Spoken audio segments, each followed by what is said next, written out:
एक बार ना क्या हुआ, ध्यान से सुनना।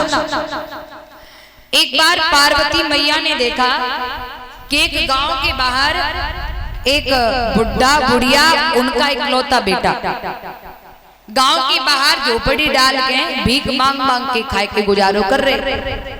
तो एक बार पार्वती ने भोले बाबा से कही, बाबा बेचारे कितने गरीब हैं, इनको कष्ट हमसे देखो ना जा रहा, चलो भोले बाबा हम और आप चल के ने कुछ वरदान दे आए। भोले बाबा कहने लगे, पार्वती काय को बावरी है रही, अरे इन्हें मांगने की अकल ना है, ये कछु ना मांग पाओगे। पार्वती कहने लगी, बाबा कैसी बात करते हो, देखो ना बेचारे कितने गरीब हैं, इनकी हालात हमसे देखी नहीं जा रही, चलो ना। पार्वती ने जिद करी तो भोले बाबा बोले ना मानती तो चलो। अब भोले बाबा पार्वती कुटी के बाहर आके प्रकट हो गए। अब जैसे ही तीनों ने भगवान को देखा, प्रणाम किया, प्रभु आपके दर्शन करके मेरे जीवन धन्य है गो। भगवान बोले, देवी हमसे कुछ मांग ले। तीनों खड़े हैं, बेटा और माँ बाप। भगवान बोले, देवी हमसे कुछ मांग लो। अब बुढ़िया बोली, प्रभु हे परमात्मा, अगर हमें कछु देनो चाहो तो ऐसो करो, हमें 12 साल की एक कन्या बनाए दो, 12 साल की कन्या बनाए दो। अब भोले बाबा चुपके से पार्वती से बोले, देख लिए अब का हो। अब भोले बाबा ने कन्या बनाओ बुढ़िया को 12 साल की, और भोले बाबा ने अपनी माया से सामने से एक नया हट्टा कट्टा लड़का चला रहा है। अब बुढ़िया जैसे ही 12 साल की कन्या बन गई तो वो उस नौजवान की ओर बढ़ने लगी। अब बुढ़ा सोचने लगो, हाय जो तो नौजवान बन गई, जो तो हमें छोड़ के जाने लगी। अब भोले बाबा बोले, अरे भाई उसने तो मांग लिया, अब तू भी मांग ले। जब बुढ़े से गई तू भी मांग ले, तो बुढ़ा को बड़ी गुस्सा आई। बोले, हमारी बुढ़िया ने मांगो तो कहाँ मांगो 12 साल की कन्या। अब बुढ़े गुस्सा में आएगी, बोले, हे बाबा अगर हमें कछु देना चाहो, तुमने जाए कन्या बना दो, जाए तुम कुतिया बना दो। क्या बना दो? कुतिया। अब एक कुतिया बनाए दे। अब एक कुतिया बने गई। अब 2 वरदान हो गए। अब तीसरा नंबर आओ लाला को। भगवान बोले, लाला तू मांग ले।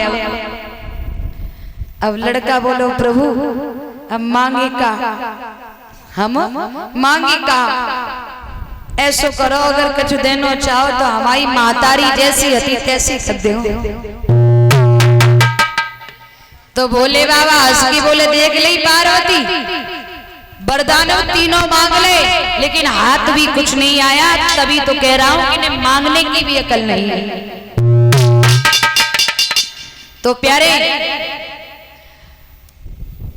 करदम ऋषि के सामने भगवान प्रकट हुए। करदम ऋषि का कुछ मांगो तो करदम बोले, प्रभु अपनो ब्याह करना चाह रहे हैं, हम सफर कोई मिल जाए हम जैसी। तो नारायण भगवान हंस के बोले, बा करदम मांगो तो कहा नाली को कीड़ा। चलो कोई बात ना, सुनो आज से तीसरे दिन तुम्हारे आश्रम में चल करके महाराज श्याम मनु और शत्रुपा अपनी बिटिया देवहूति को लेके आएंगे, उसी के साथ तुम्हारा विवाह होगा। बोले ठीक है। भगवान तो वरदान देके अंतर ध्यान हो गए। तीसरा दिन हुआ तो श्याम मनु शत्रुपा देवहूति को लेकर आए। जब देवहूति आई तो महाराज करदम ने 3 आसन डाले। एक आसन महाराज करदम के लिए, वो एक आसन महाराज श्याम मनु के लिए, एक आसन शत्रुपा के लिए, और एक आसन उस देवहूति की परीक्षा के लिए।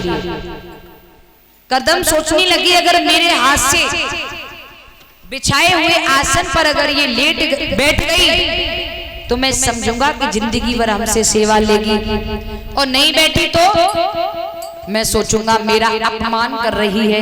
अब देखता हूं करेगी क्या। प्यारे देवहूति भी बहुत समझदार थी। सोच विचार करके देवहूति ने क्या किया, जमीन पर बैठ गई, अपना हाथ उस आसन पर रख दिया। ये दृश्य देख करके महाराज करदम खुश हो गए।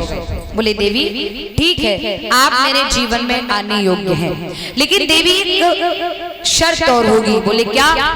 बोले शर्त ये होगी कि एक बालक होते ही हम तुम्हें छोड़कर चले जाएंगे। बोले ठीक है। वचन दिया तो शादी हुई।